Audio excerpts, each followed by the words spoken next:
Good morning sir. Good morning. Sir अब आज हामी चाहिँ हिजो आइपुग्यौँ चितलाङमा। अब हिजो हजुर नगरकोट पनि जानुभयो। अब नगरकोट पनि एउटा टुरिज्मको एउटा भनौँ न हब भयो र नगरकोटबाट हामी यहाँ चितलाङ आयौँ। हिजो 4 बजे हिँडेको थियौँ, 6 बजे आइपुग्यौँ नि सर हामी। सो त्यो 6 बजे आइपुग्यौँ। अब चितलाङ पनि एउटा चाहिँ अब पर्यटनको भनौँ न ठुलै एउटा ख्याति प्राप्त ठाउँ हो।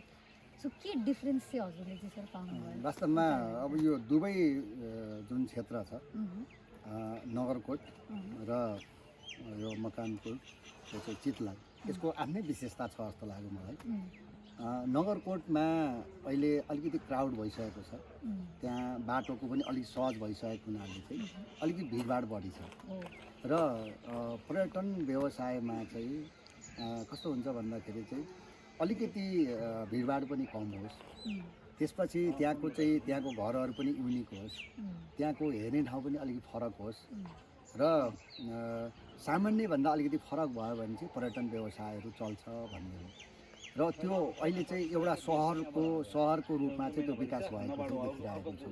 त्यो सहरको रूपमा चाहिँ विकास भइराख्दाखेरि चाहिँ भोलि त्यो स्थायित्व चाहिँ कायम र हिजो जस्तो त्यो त्यही किसिमको पर्यटन चाहिँ व्यवसाय चाहिँ रूपमा हुन्छ कि हुँदैन भन्ने एउटा लागिरहेको छ मलाई भने। अब यता आएर म चाहिँ हिजो चाहिँ नगरकोटमा चाहिँ एउटा प्रोग्राम थियो, म दिनभरि त्यहाँ बसेँ। बेलुका फेरि चाहिँ हामी यहाँ चाहिँ आइपुग्यौँ चितलाङ अलिकति फरक। यो चाहिँ भौगोलिक अवस्थाले पनि अलिकति उपत्यका जस्तो अनि ठ्याक्कै वरिपरि चाहिँ डाँडा अनि नजिकै फेरि एउटा सानो खोला। त्यो खोलाको आवाजले पनि अलिकति हामीलाई चाहिँ आकर्षण गर्यो भने यहाँको चाहिँ केही घरहरू चाहिँ ट्रेडिसनल पहिलाको जस्तो छ त्यस्तै घरहरूको होटलहरू पनि चाहिँ राखेको मैले देखेँ। त्यो अवस्थामा चाहिँ के देखिन्छ भन्दाखेरि यहाँ अलिकति चाहिँ के अरे चाहिँ त्योभन्दा यो अलिकति नेचुरल हो कि हैन, अझ यहाँ चाहिँ आउँदा अझ त्यहाँभन्दा चाहिँ अलिक सहज भएर चाहिँ बसे जस्तो महसुस भएको हो कि भन्ने मलाई चाहिँ लाग्यो।